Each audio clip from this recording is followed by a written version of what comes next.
Assalamualaikum warahmatullahi wabarakatuh. Saya Nadia Firtanisha dari kelas 11 IPA 3 akan memaparkan materi biologi kelas 11 semester 1. Bab pertama ada sel. Sel adalah satuan unit terkecil makhluk hidup yang merupakan dasar penyusun bagian-bagian tubuh.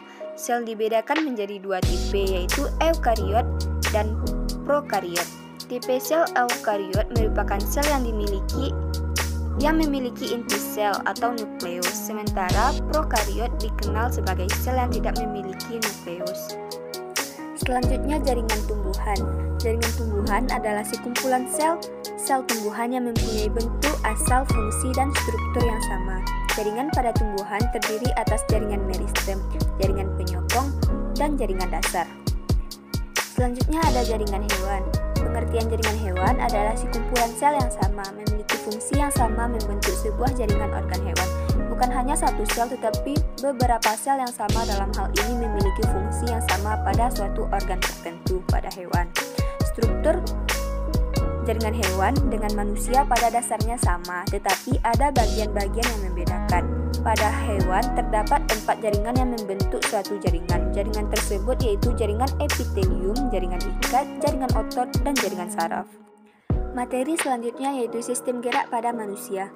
Gerakan yang dilakukan manusia menggunakan sejumlah organ, rangka, persendian, hingga otot, dan disebut dengan sistem gerak. Sistem gerak adalah satu kesatuan yang kompleks. Organ-organ di dalam tubuh yang menunjang gerak yakni rangka, tulang, sendi, dan otot.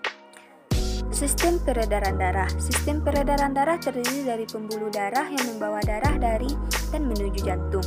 Arteri membawa darah dari jantung dan vena untuk membawa kembali darah ke jantung. Sistem peredaran darah manusia membawa oksigen, nutrisi, dan hormon menuju sel, serta membuang sampah seperti karbon dioksida. Materi terakhirnya yaitu sistem pencernaan. Sistem pencernaan adalah serangkaian jaringan organ yang bekerja untuk mencerna makanan. Selama dalam saluran pencernaan, makanan akan mengalami proses pencernaan, baik secara mekanik maupun secara kimia.